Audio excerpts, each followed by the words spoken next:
महंगे टमाटर की चटनी। दीपाली, तुम्हारे पास कुछ पैसे हैं क्या? जी ये लीजिए। अरे नहीं नहीं, 500 का नोट नहीं चाहिए बाबा, वो तो मेरे पास भी है, लेकिन मेट्रो में जाने के लिए मेरे पास चेंज नहीं है। ओह अच्छा, ये लीजिए 20 रुपए। 20 रुपए? दीपाली, तुम्हारा ध्यान कहाँ रहता है? तुम्हें कुछ होश भी है? तुम क्या कह रही हो? 50 का नोट देकर उसे 20 का कह रही हो? ओह सॉरी, वो जल्दबाजी में निकल गया। तुम्हारी यही लापरवाही ना किसी दिन तुम्हें नुकसान में डाल देगी। ऐसा कहकर कविश काम पर चला जाता है। कमाल है, इनको तो बस बहाना चाहिए दो बातें सुनाने का। अरे क्या हो गया अगर गलती से 50 के नोट को 20 का बोल दिया। ऐसा कहकर दीपाली भी घर के कामकाज में लग जाती है। कुछ देर बाद दरवाजे की घंटी बजती है। तभी उसकी सास अपनी बहू को आवाज लगाकर कहती है, दीपाली बहू, दूध वाला आया होगा, ये तकिए के नीचे पैसे रखे हैं, उसमें से 2000 उसे दे दे। ठीक है मम्मी जी। लेकिन दीपाली जल्दबाजी में ज्यादा पैसे उठा लेती है और गोपाल यानी कि दूध वाले को देकर आ जाती है।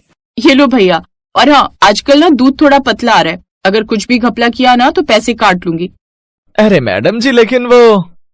हाँ हाँ अच्छे से जानती हूँ, अब कहोगे कि इसमें मेरी कोई गलती नहीं है, मैं तो सही से दूध देता हूँ। बस बस बस, अब और बातें नहीं सुननी मुझे। अरे मैडम जी, आजकल ठंड का मौसम आ रहा है, इसीलिए दूध थोड़ा ऐसा आ रहा है, और ये लीजिए आपके पैसे। अरे नहीं नहीं मैडम जी, दाम तो वही है, लेकिन आपने मुझे गलती से ज्यादा पैसे दे दिए। 2000 का बिल है, आपने 2500 दे दिए। अच्छा, अब मैं चलता हूँ।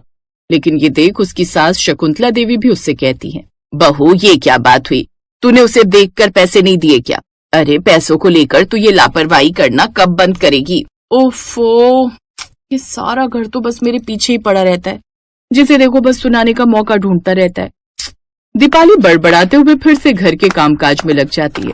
फिर एक रोज, कविश बेटा, बड़ा ही अच्छा रिश्ता आया है अपनी गीतांजलि के लिए। मैं तो कहती हूँ कि संडे को ही लड़के वालों को बुला लेते हैं।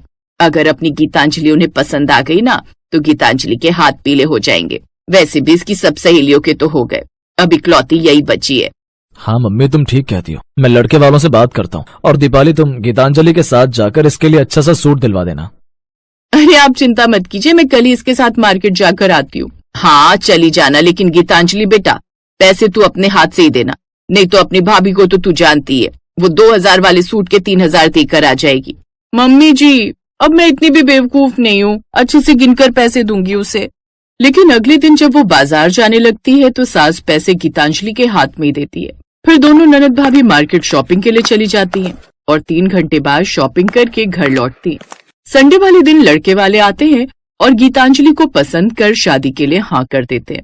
अब उनकी शादी तय हो जाती है और महीने भर बाद ही शादी की तैयारियां शुरू हो जाती हैं। ऐसे ही शादी को हफ्ता भर बाकी था। शकुंतला घर के कामकाज में बिजी थी। फिर एक रोज, दीपाली बहू, ऐसा कर बाजार जाकर 8-10 किलो टमाटर ले आ, टमाटर की चटनी बनाने के लिए। अब शादी ब्याह की तैयारियों में तो मैं थक ही गई हूँ, मेरे घुटने दुखने लगे हैं। एक काम कर, तू ही जाकर ले आ। ठीक है मम्मी जी, लेकिन पैसे? अरे हाँ हाँ, वो मेरी अलमारी में शादी वाला पर्स रखा है जिसमें पैसे रखे, उसी को ले जा। और सुन, टमाटर सही से छांटना। ठीक है मम्मी जी, लेकिन सुन, पैसे संभाल कर देना, पिछली बार की तरह ज्यादा मत थमा देना। अरे मम्मी जी, इस बार तो मैं ध्यान रखूंगी। फिर दीपाली थैला लेकर सब्जी मंडी पहुंची। भैया ये टमाटर कैसे दिए? 50 रुपए किलो। अरे 30 रुपए किलो लगा लो, 10 किलो ले लूंगी। नहीं नहीं मैडम जी, रेट तो वही लगेगा। फिर दीपाली दूसरे सब्जी वाले के पास जाती है। टमाटर कैसे दिए? चलिए 40 रुपए किलो। अच्छा ठीक है, तो फिर 10 किलो कर दीजिए। ठीक है मैडम जी। दीपाली टमाटर खरीद ही रही थी कि तभी उसकी सहेली नीतू का फोन आ जाता है। हाँ नीतू, तू शादी में आ रही है ना? देख मैं कुछ नहीं सुनना चाहती, मैंने कहा ना तुझे आना है मतलब आना है। ये लीजिए मैडम जी आपके 10 किलो टमाटर। दीपाली वो टमाटर थैले में रख लेती है और बातों ही बातों में जल्दी में उसे पर्स में से 500 की जगह 2000 की गड्डी में से नोट निकाल कर दे देती है और घर की ओर आ जाती है। देख नीतू, तू मेरी बेस्ट फ्रेंड है और तू सबसे पहले आएगी ना तो मुझे अच्छा लगेगा। अच्छा सुन, अब मैं तुझसे बाद में बात करती हूँ। ऐसा कहकर वो फोन रख देती है। कुछ देर बाद वो घर आ जाती है। ले आई बहू टमाटर? जी मम्मी जी, इतने अच्छे टमाटर लाई हूँ कि आपका भी दिल खुश हो जाएगा। हाँ हाँ वो तो ठीक है, लेकिन ये बता क्या भाव चल रहे हैं? भाव तो एक बढ़ा चढ़ाकर मांग रहा था, कह रहा था 50 से कम नहीं दूंगा, लेकिन फिर मैंने भी उसके महंगे टमाटर नहीं खरीदे, बल्कि मैं तो किसी और से 40 रुपए किलो के भाव से लेकर आई हूँ। अच्छा अच्छा, ये तो तूने समझदारी दिखाई। ला मुझे पर्स दे और इन टमाटर को अंदर ले जाकर रख दे। अब वो उस पर्स को अपनी सास को दे देती है और खुद रसोई में वो टमाटर रखने चली जाती है। एक बार पैसे गिन ही लेती हूँ। वैसे तो बहू पर भरोसा है, लेकिन हड़बड़ाहट में कुछ भी कर देती है। ऐसा कहकर शकुंतला देवी अब पर्स में से पैसे गिनने लगती है। हैं? ये क्या? 500 की गड्डी और 100 की गड्डी में तो उतने पैसे हैं जितने मैंने रखे थे, तो फिर ये टमाटर किन पैसों से लाई? एक मिनट, साथ में 2000 की गड्डी भी, एक बार इसे भी गिन लो। शकुंतला देवी ने जैसे ही वो गड्डी गिनी तो हैरान रह गई, क्योंकि उसमें 2000 का नोट कम था। इसका मतलब बहू ने इसमें से पैसे दिए हैं, लेकिन बाकी पैसे तो उसने मुझे लौटाए नहीं है।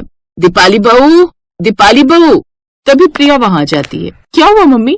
जा अपनी भाभी को बुला कर ला। अब प्रिया अपनी भाभी के कमरे में जाती है। भाभी, मम्मी आपको बुला रही है। मुझे? लेकिन क्यों? मुझे क्या पता, मैं तो चली अपना फेशियल करवाने, आप जाकर सुन लो। दीपाली अपनी सास के पास जाती है। माँ जी, ननद जी कह रही थी आपने मुझे बुलाया। हाँ, ये बता, तूने उस टमाटर वाले को पैसे कौन सी गड्डी में से दिए? 100 वाली? नहीं, शायद 500 वाली। हाँ, शायद 500 का नोट। नहीं, वो मैं बताती हूँ। तूने अपनी लापरवाही एक बार फिर दिखा दी और उसे 2000 का नोट पकड़ा कर आ गई, क्योंकि 2000 का नोट इसमें से गायब है। ओह नो मम्मी जी, शिट, अब मुझे याद आया, वो उस वक्त नीतू का फोन आ गया था ना, और मुझे लगता है मैंने उसे 2000 का नोट ही दे दिया। वो तो ठीक है, लेकिन बाकी पैसे कहाँ हैं जो उसमें से बचे होंगे? बाकी पैसे तो मैं उससे लाना ही भूल गई। सत्यानाश, इस बहू के हवाले घर को कैसे छोड़ दूं? ये तो हमें डुबा कर ही मानेगी। मम्मी जी आप फिक्र मत कीजिए, मैं अभी जाकर उससे बाकी के पैसे लेकर आती हूँ। दीपाली जल्दी से वापस बाजार की ओर भागती है और उस टमाटर वाले को ढूंढने लगती है, लेकिन वो उसे कहीं नहीं मिलता। हे भगवान, यहीं तो खड़ा था वो ठेले वाला, अब कहाँ चला गया? सुनिए भैया, वो जो यहाँ टमाटर के ठेले वाला खड़ा था वो कहाँ गया, जो 40 रुपए किलो दाम में टमाटर बेच रहा था? बहन जी, यहाँ तो आए दिन कोई ना कोई नया ठेले वाला आता रहता है, और जैसे ही उसे अच्छी कमाई हो जाती है तो चले जाते हैं सब। क्या आप जानते हैं वो कहाँ रहता है? अरे नहीं बहन जी, यहाँ तो हर दिन कोई ना कोई नया आता रहता है, अब हम किस किस के बारे में जानेंगे। दीपाली दुखी होकर घर आ जाती है। क्या हुआ? मिला वो टमाटर वाला? मिला होता तो मेरा चेहरा इतना लटका हुआ होता क्या मम्मी जी? आज का तो दिन ही खराब था। दिन खराब नहीं था, बल्कि तेरी नजरें और दिमाग खराब हो गया है, जो बिना कुछ देखे समझे हर बार दूसरों को ज्यादा पैसे दे देती है। अरे अगर तू ऐसे ही घर चलाएगी ना तो वो दिन दूर नहीं जब हम सब सड़क पर होंगे। अब जा और जाकर इन टमाटरों की चटनी बना ले। सॉरी मम्मी जी, गलती हो गई, लेकिन आगे से ध्यान रखूंगी। तभी प्रिया वहां आती है। क्या हुआ मम्मी? कुछ नहीं बेटी, आज तू महंगे टमाटर की चटनी खाएगी। इतने महंगे टमाटर की तूने क्या, मैंने भी अपनी पूरी जिंदगी में नहीं खाए होंगे। हाय मेरे 2000। कुछ देर बाद दीपाली कुछ टमाटर रख देती है और कुछ टमाटर की चटनी बनाकर लाती है, जिसके बाद सास जब भी उस चटनी को खाती तो उसे अपने 2000 के नोट की बार बार याद आ जाती। हाय मेरे 2000 के महंगे टमाटर की चटनी।